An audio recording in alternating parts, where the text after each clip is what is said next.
Welcome to Transforming Us podcast. I'm Jess. And I'm Tamara. We're trauma-informed relationship coaches and old friends here to discuss common patterns and what leads us to paths of security. You know, people are feeling overwhelmed and disconnected in their painful relationships, which often leads to mental health crises. We want to share some new ideas and practices to help you cultivate curiosity, compassion, and to redeem the patterns in your relationships, starting with yourself. Join us on this journey of transforming us. Grab a cup of coffee and let's dive in.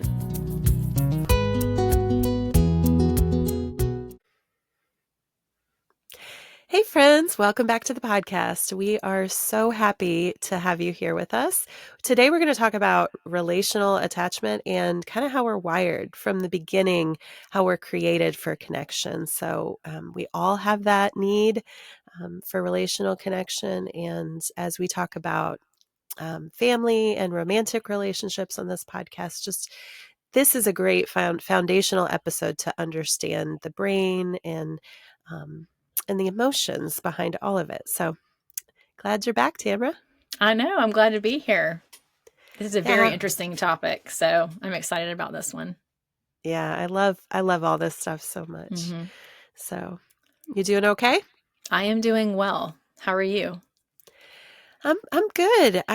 My husband and I have gotten to spend some time with our son Jay, who's home from college, and just enjoyed going to a concert with him. And we have really been surprised at how busy he's been, even just being home from college.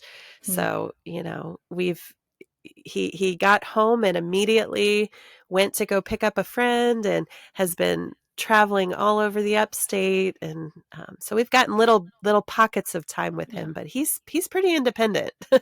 That's awesome though. That's great. Yeah. As we have journeyed with him, not for his whole life, he is actually adopted. Him and his brother are two oldest boys. And so this journey of connecting with our sons started when they were 8 and 10.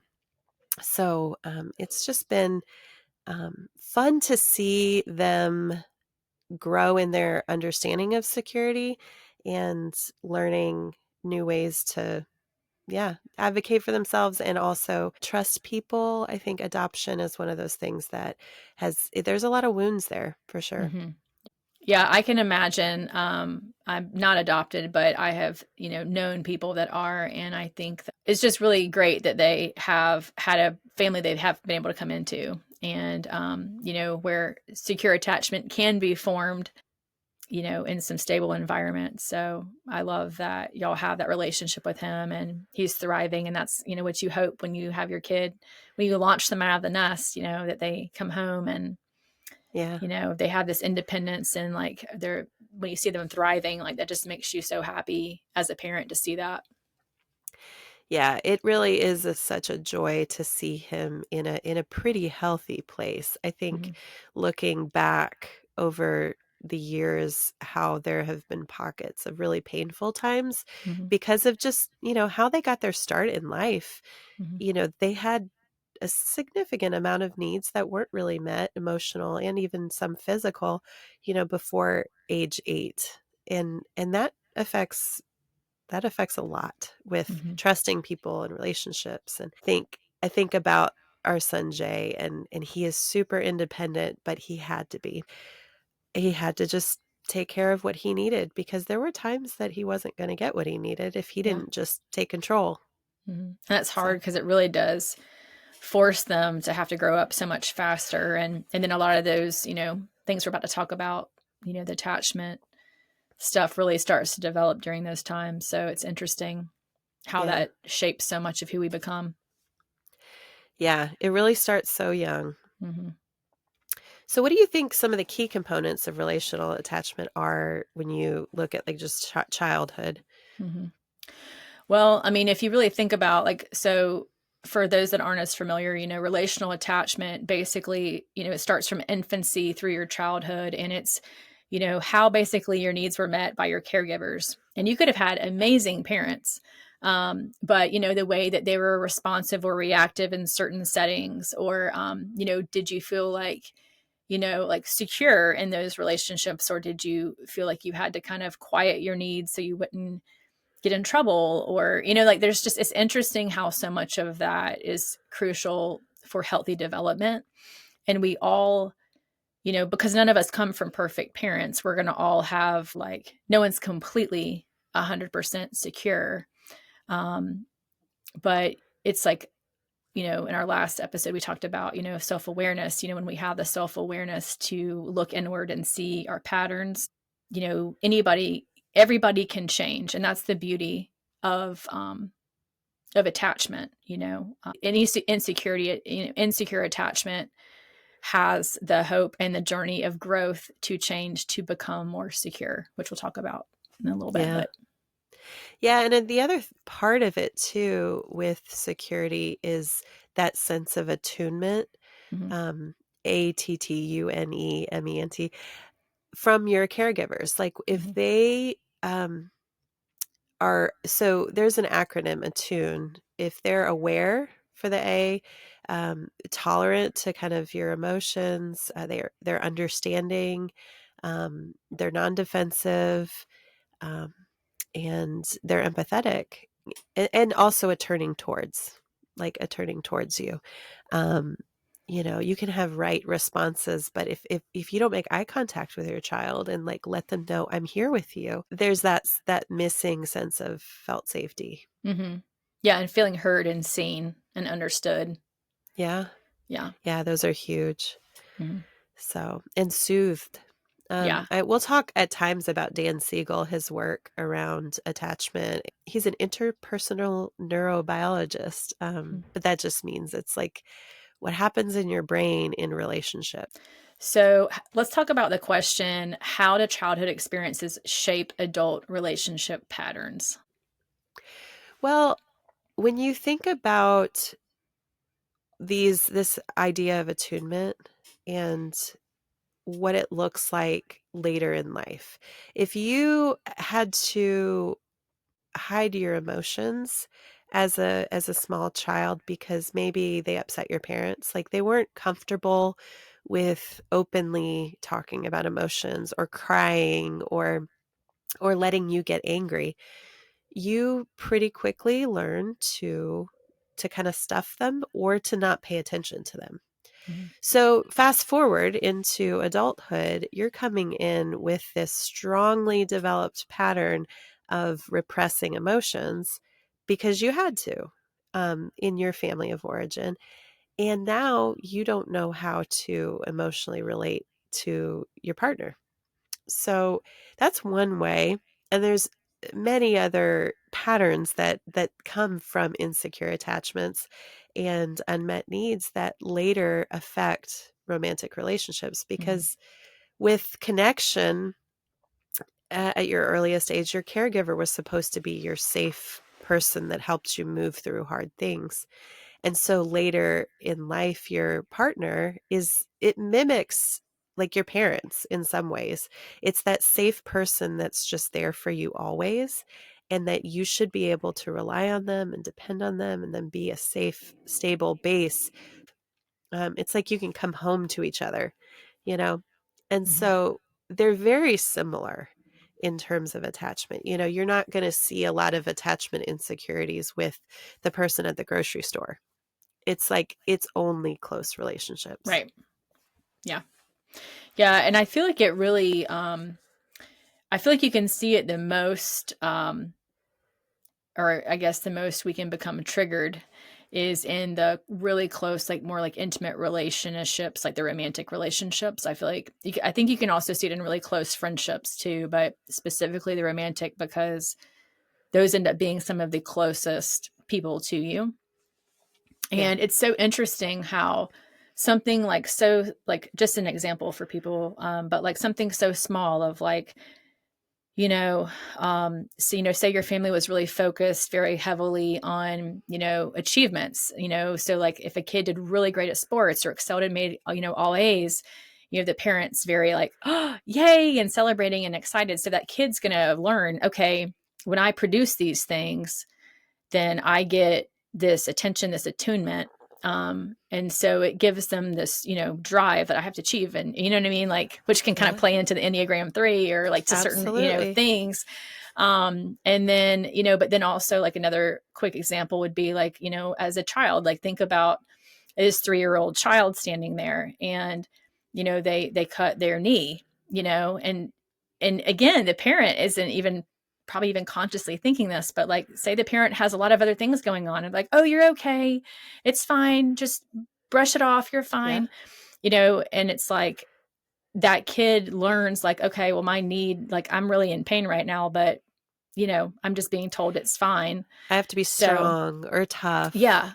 Yeah, Yeah. So like I'm not going to burden this person with my needs of my pain cuz so anyway, it's just so fascinating though how those like grooves that start laying down in our brain at that age, like how it really starts forming the way that we end up showing up in the relationships. And yeah, and a lot of those things don't really show up in the beginning. It's really more when you get past, I think, like the honeymoon stage, like when you're more in like the power struggle stage, or like the stage where you typically would have like things come up you have to talk about, or there could be just natural conflict, not even bad, but just things that you have to like work through. And if you're not learning to tune to know how to express things that hurt you or bothered you, or you're taught to suppress those things, like you can see how it can yeah, really affect the relationship if you don't know how to properly communicate your needs. So it's something so subtle and simple as yeah, that, and you can trace it back to your childhood.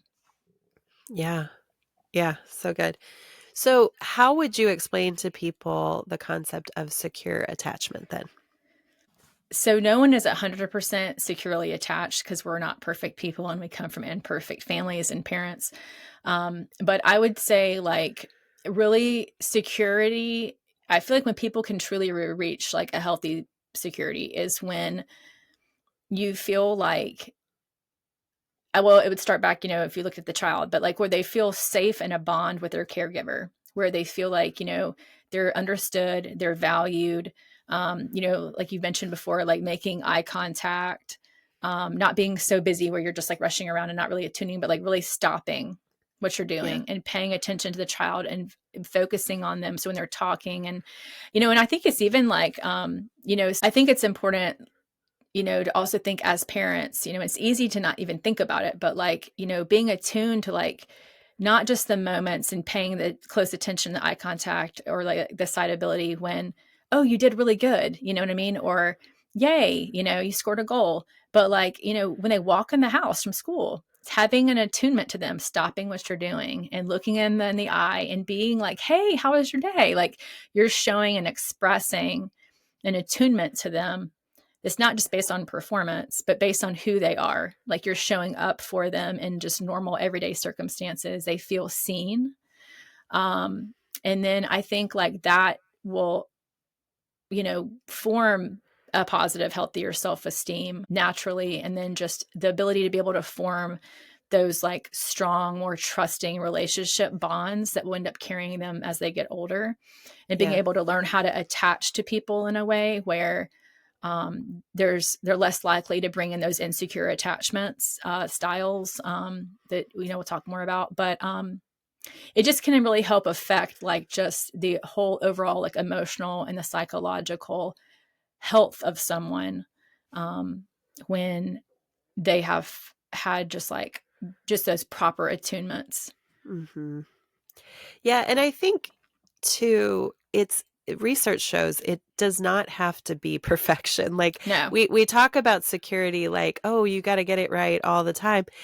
I think sometimes people think that. It's really less than even 50%, like 35-40% of the time if you're attuned, the result is a secure attachment that it what they call good enough parenting. So, Hmm. you know, it's usually pretty normal for in our families for you to go through stressful times, through moves, through loss of jobs, through I mean some people their parents got a divorce, 50% of people do. Hmm. And just lots of upsets that make attunement at times harder. And that's normal. So, Mhm. not looking for perfection. Yeah. Your parents, no parent is perfect.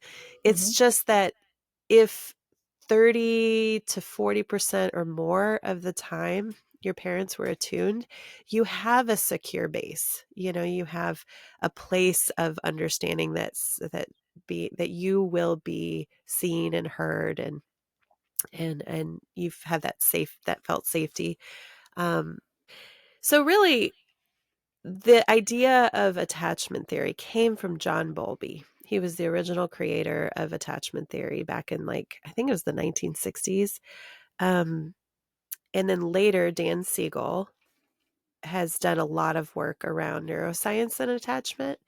And then since I think the 90s, Dr. Sue Johnson has developed a lot further about how attachment theory affects romantic relationships. And she came up with something called emotionally focused therapy. So she has lots of principles and books and resources around ways to become more secure, because like you said, there's hope for change, and we don't always start with a secure base. We don't all have secure attachments. So I didn't. I'm working on it. I know I had lots of different gaps because my parents, um, they are amazing and I love them dearly, but they had their own traumas and their own really difficult experiences that they were walking through when I was young.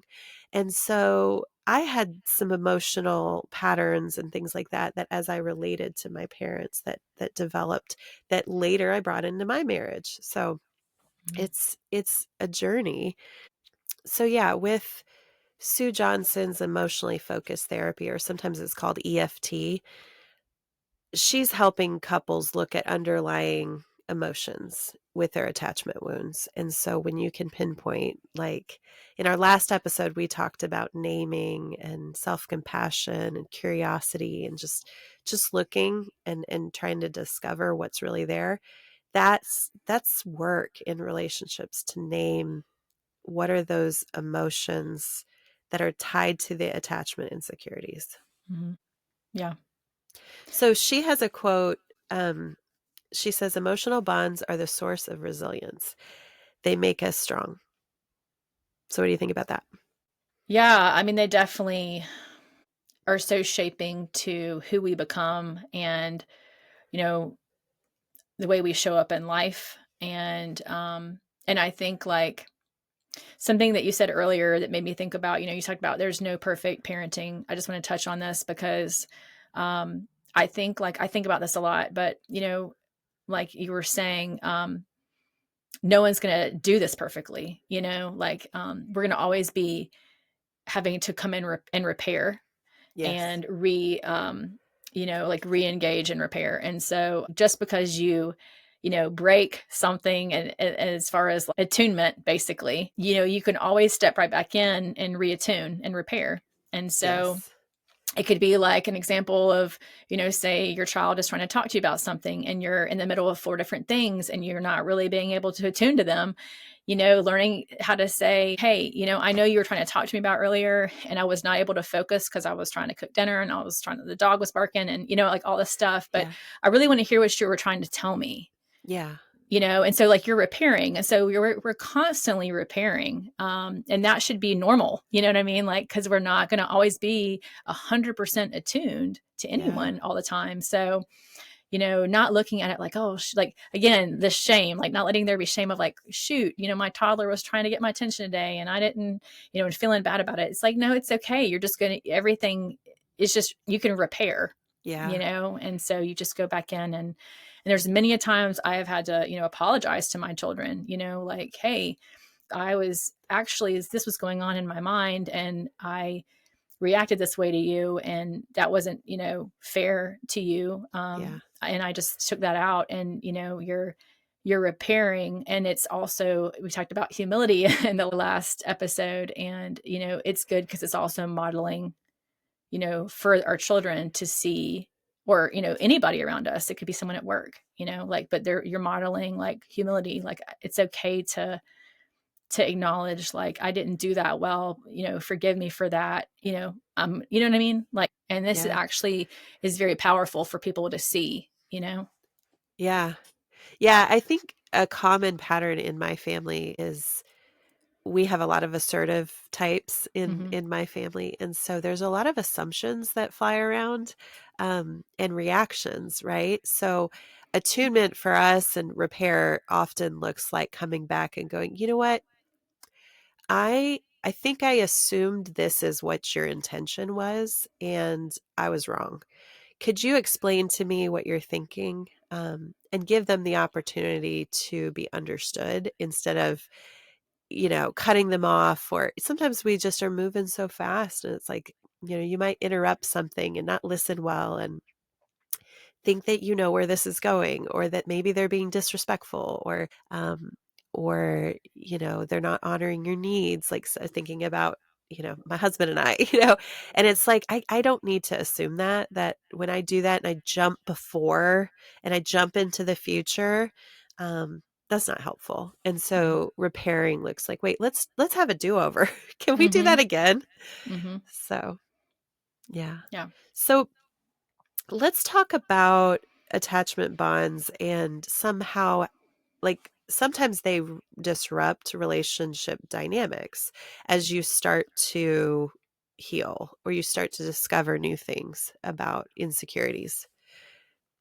So, you know, unhealthy patterns in relationships, our brain, is wired to the familiar. So, like we could have, through our childhood, we've learned something and our brain subconsciously has this familiar pattern of response. And so it's just interesting because I feel like it feels normal, and it feels almost in a sense like it feels good because it's familiar. We're drawn to the things that feel familiar, even though it may not be healthy.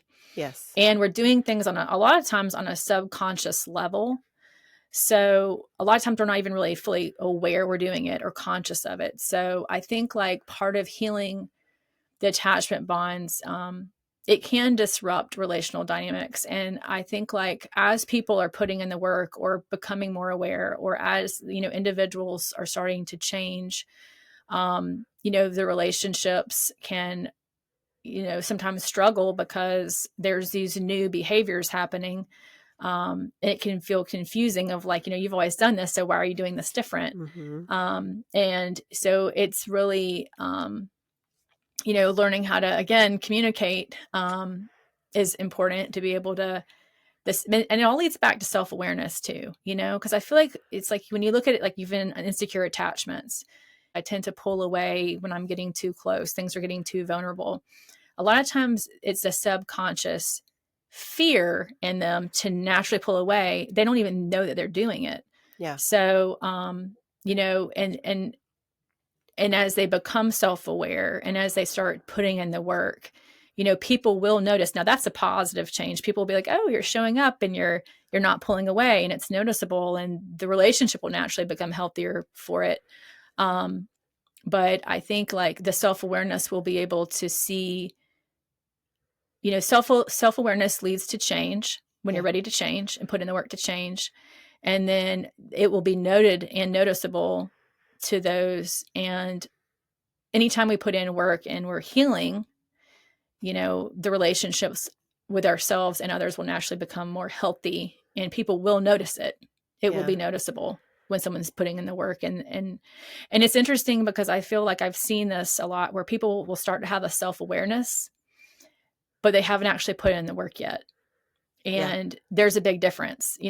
So, you know, yeah. Yeah, and it goes back to, like we talked about in the last episode, just this, it's practice. Because I think Yeah. about, you're talking about the avoidant husband, and my husband and I have that pattern where, so he can and has historically, when he gets overwhelmed, will withdraw. But then as he's done some self-awareness work, he might start identifying needs and starting to voice them, but in the beginning, it's not real polished. It doesn't always sound nice. He might sound frustrated, and so Mhm. then he's coming and trying to state a need, instead of withdrawing, which is the negative pattern. And it can be really challenging in the beginning when I'm like, "Whoa, why are you all, like, upset?" Like, "I'm not used to you telling me about your needs." Like, Right. this is new. Yeah. And so it takes work on both parties to Mhm. self-regulate and to stay calm and to Mhm. be curious and to let those changes occur because none of it's familiar. Mhm. Yeah. So, Yeah. And it really is, we could talk about this another day, but just touching on like learning how to self-regulate is important. Learning how to, breathe and take a step yes. back before you just automatically, I think about when I think about that, I think about someone who like maybe they're in a dating relationship and, they didn't hear back from, their boyfriend as fast as they think. And their mind can start to spiral like, why is he not responding? Why is he, you know what I mean? And it's learning how to like, Yeah. okay, I'm okay, like and learning positive self-talk and being able to have like somatic, responses of things that can help you soothe yourself where you're not always having to depend on someone else to soothe you, you know? Yeah. Yeah, I like the concept, that Sarah Baldwin, she does coaching around polyvagal theory. She talks about, um, your neuroception or, like, the parts inside of you that they're your protective parts, right? Mhm. They're your threat detectors. And so, like the example you just gave, this woman who is like, "They're not calling me back." Like, the threat detectors are going, "You're in danger. You need to do something." Right. Whereas self-awareness and growth and self-regulation looks like I'm gonna breathe and remind myself that it's okay. It's probably nothing about me. Mhm. I'm good. I'm just gonna go do something else to spend my time on and just try to keep my mind off of it. But your body, it has years and years of your nervous system trying to protect you Right. from being hurt. And so it takes some physical awareness too and tools to just do it holistically Mhm. and walk through those hard moments because it takes time. Mhm. It does. It takes time and practice. Yeah. And there's also a sense of cognitive dissonance that can happen when change starts to occur because what you thought you always knew or believed, you're starting to question those things and replace them with better beliefs. And sometimes it can be really foggy. And Mhm. sometimes you have to kind of like step away from social things as you walk through um, difficult seasons to grow because it takes a lot of energy Yeah. and and brain power to Yeah. be rewiring these things, and that's okay. Yeah. And have compassion for that's what you need, and you don't Mhm. always have to function at the same level you once did. Mhm. So Yeah, that's true, and I do feel like, that is a good point that, the emotional, mental, physical, spiritual is so connected. So, a lot of times, like I know in my life, if I've gone through something that's been requiring me of like where I've had growth or where I've been in a place of, more hard, like just those really hard seasons you have to walk through in life and or there's seasons of loss or grief or all that stuff. It's like, you know, our our brains are having to process a lot and like you said the cognitive dissonance of like sometimes when things say someone's house catches on fire like it's like so jolting like you didn't see it coming there was no heads up, it was something out of the blue, so it's like your brain is on overdrive trying to process these things and make sense of it because our brain's always again with patterns it wants to understand, is trying to click and connect. And that's how sometimes, our minds can start to loop yeah, because we're trying to figure out, like our brain wants to figure out why, what's the solution. And that takes a lot of energy, mind energy. So it makes you a lot more where there's just seasons where you may notice the somatic parts of your body like, whew, I'm tired, but I don't really feel like I did a lot today compared to what I did a year ago. But maybe you're going through something where your brain is having to work a lot harder, and it's creating you, it's using that energy, you know? Yeah.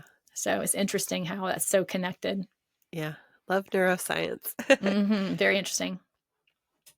Through this conversation, I guess a good leading question would be, what are some basic skills associated with secure attachment?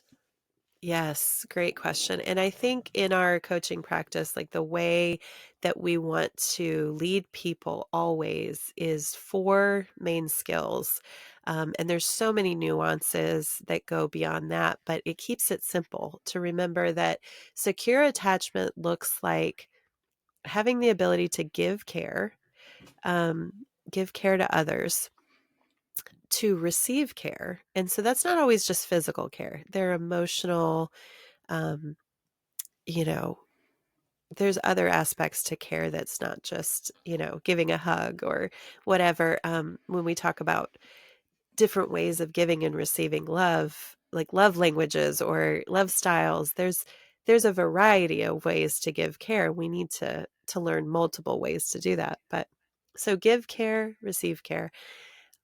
Having this skill of being able to negotiate your needs. So first, like we talked about in the last episode, is having an awareness of what your needs are, being curious first, and then voicing them in a healthy and productive way, and having a calm conversation about those needs and not feeling defensive or protective, like you're assuming that they don't care about your needs.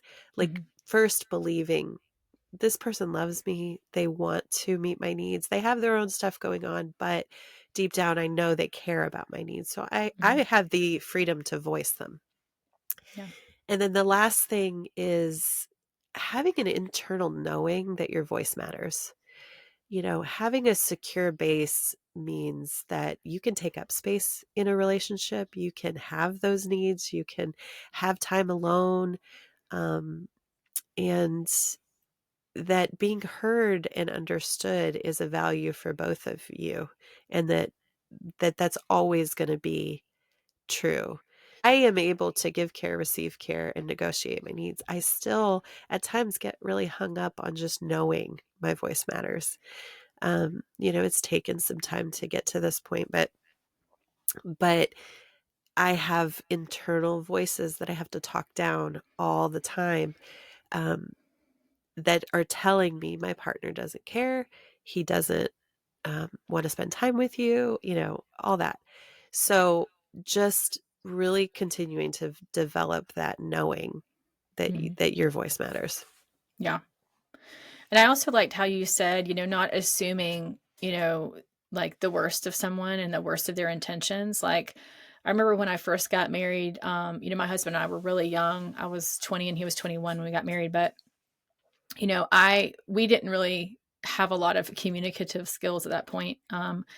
And you know, I would I would find like, we would have like, just this typical little spats or arguments. And it was like I would always find our we would always end up being defensive with each other.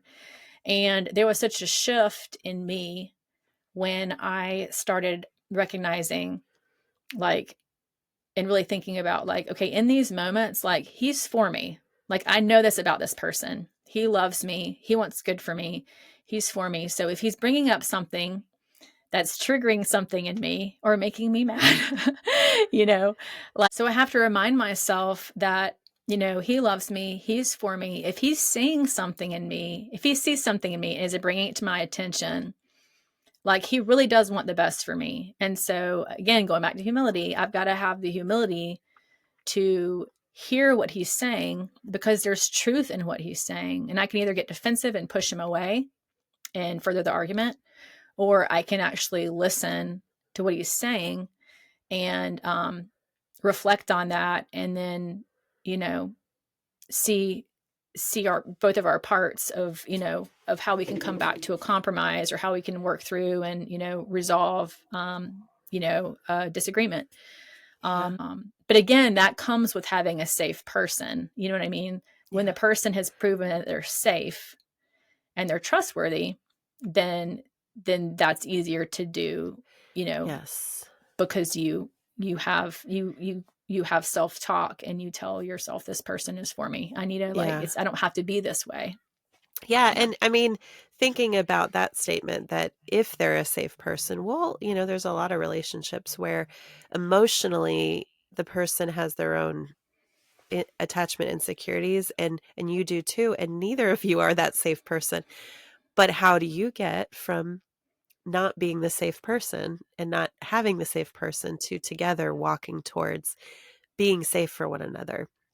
And Yeah. I think that's one of those things that you have to step into new patterns Hmm. and consider new ways and not just go with the default, because then you'll just get what you've always gotten and it'll get worse and worse and worse. Yeah. Yeah. So So, true. yeah. So, thinking about, we've talked a lot about attachment and just that secure base in development. When it comes to personality, we talk about the Enneagram as the primary tool we use for identifying protective patterns and core fears and motivations and things like that. So, how does the Enneagram help in understanding attachment patterns, like how they relate to each other? Well, I think the Enneagram is just so insightful, because you can see certain Enneagram types, certain numbers tend to lean to a certain attachment. Not always, but it is interesting. Like, just for example, like an Enneagram 2, which is known as the helper or the giver or the lover, or, they're like the ones that would in a relationship tend to be more of the anxious attachment. But they're also the kind of people that you would want in your corner. They're like your biggest cheerleader. They're like your ride or die companion or friend. Yeah. Like they would be so loyal and they would have your back. And, it's just so interesting. And like, you'd see like maybe in the Enneagram 5, you'd see to tend to see more of an avoidant attachment pattern. Those are the two that I automatically think the most about when it comes Yeah. to the avoidant and anxious attachments, because they're probably the most uh, extremes in the sense of the way that their energy level shows up. You know what I mean? Yes. Yeah. But it is very interesting how they can like work. But I think that again, the beauty of it is, like for example, like someone who is an Enneagram 2, that shows up and like puts so much value on their relationships, and like that is their, like for an Enneagram 3, it would be their focus is going to be their achievements and their goals. They're still, you know, in the heart triad where they value relationships, but they're really going to be focusing a lot on their achievements and their goals. Whereas the 2 put so much of their primary hierarchy is their relationships. And so I Yeah. think like they have a lot more of a tendency. I feel like it's harder for them and it takes a lot more. There's so much beauty in that, but it's like beauty in the pain. You know what I mean? Like you have Yeah. to learn how to like balance out like, okay, I have this drive for like, this hopeless romantic and like Yeah. wanting this relationship and loving people and loving friendships, but then having the, learning to have that secure base in themselves where they're not looking too much to their relationships to fill them. You Yeah. know what I mean? Like where they're having that balance. Yeah, definitely, you know, I love the correlations, and there's different numbers that have more of a disposition for possibly in unhealth or insecurity having a certain attachment leaning. But I mean, I've coached um, people of all different numbers that end up having all different Yeah. attachment styles. So like we're not saying there is a direct, these numbers are these attachment styles, but there are ways to observe attachment theory through the Enneagram that is Hmm. very interesting because it gets at how do you handle conflict? What are ways you do show up in relationships, like certain characteristics and traits that are common with those numbers? And then when you take that information and go, okay, so what does this look like and in relationships and attachment, and how can it be the healthiest and most whole version of your number. Right. Um, and it's a fluid system too, Mhm. you aren't just staying in one place, like this is what you are. The Right. goal for using the Enneagram as a tool in a way that helps you transform is by moving around. Mhm. There's arrows and there's wings and Yeah. there's centers of intelligence. And we would love to get into all those topics in a way that's accessible for people to understand, because maybe you're listening and you're going, I don't even know what the Enneagram is. Like, I know there's numbers, but that's about it. Mhm. It's a beautiful tool that we would love to just introduce to people and walk through, helping in self-awareness Mhm. and growth and transformation. So, Yeah. Yeah. And I feel like, I think attachment and Enneagram, especially attachment, you don't hear a ton about that in normal everyday life. But I yeah. do feel like these, this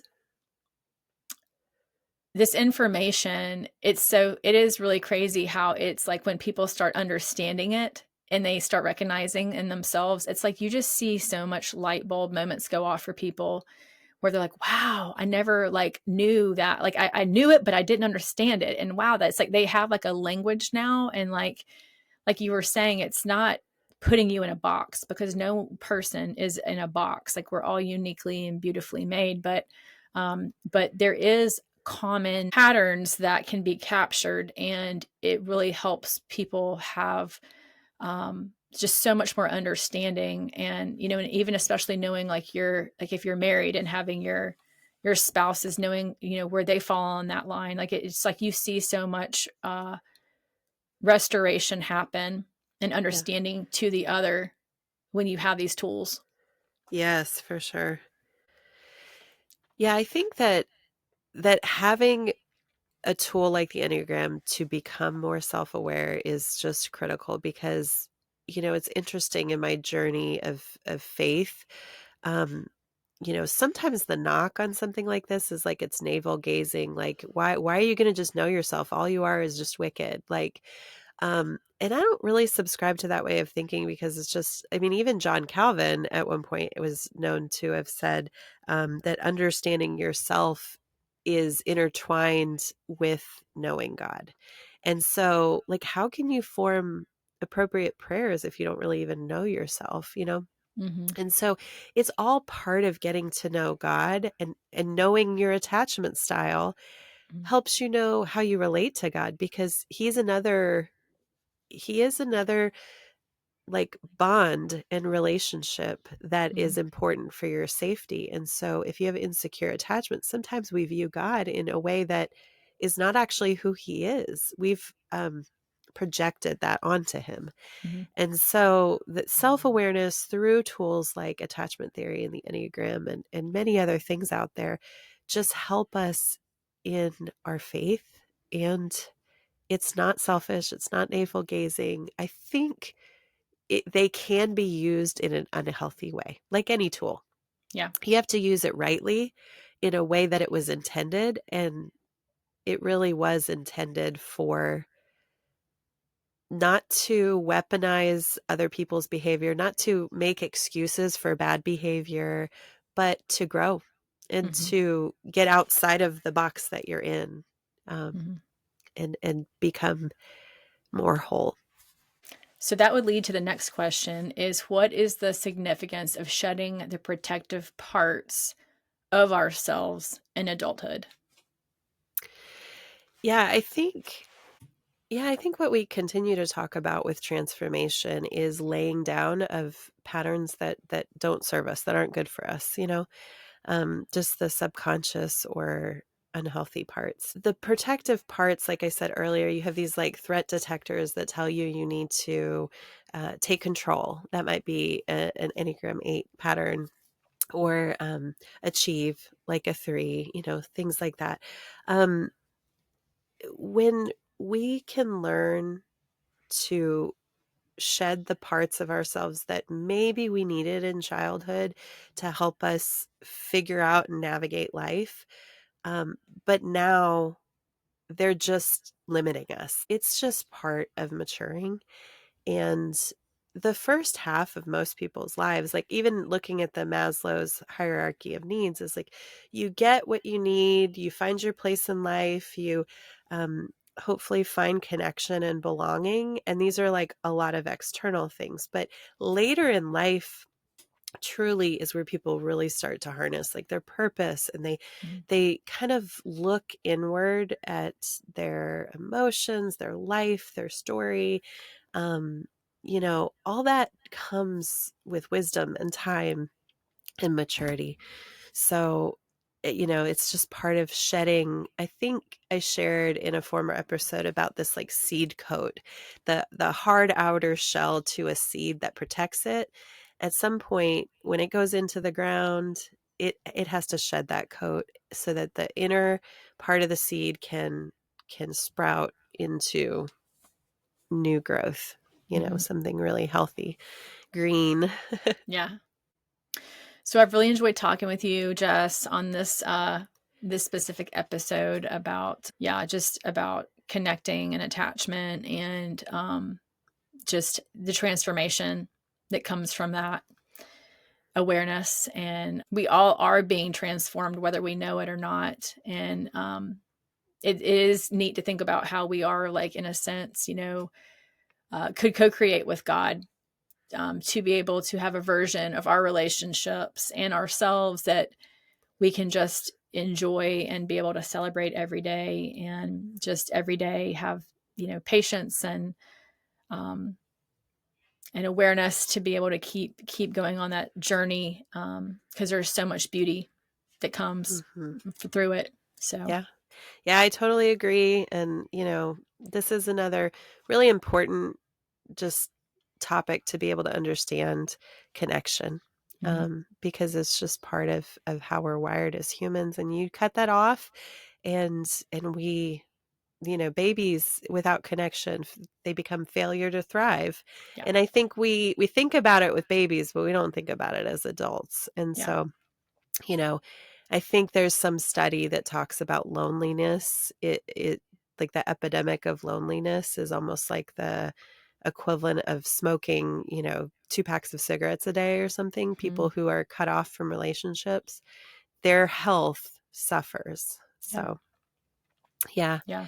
Thanks for joining us today. We appreciate you. If you want to go over to YouTube, check out any of our resources, and just like, subscribe, just follow us. And we love doing this healing journey with you guys. Mhm. So may you be open to everything that comes to you today, because you know that it is for your transformation. Thank you for tuning in to this episode of Transforming Us podcast. We hope that you enjoyed the conversation and that you found it helpful. If you loved what you heard, we would really appreciate if you would take a moment and leave us a 5-star review and rating. Your support helps us reach more listeners like you. And also, don't forget to follow us on social media and subscribe to our YouTube channel for more relationship content. Then, if you're looking to take your growth to the next level, check out our coaching services and groups at transformingus.org. We're here to help you transform your patterns and enjoy more secure relationships. Until next time, in the words of Raoul Shane, you do not need to do big things. Just do small things in a big way. Then transformation will follow you.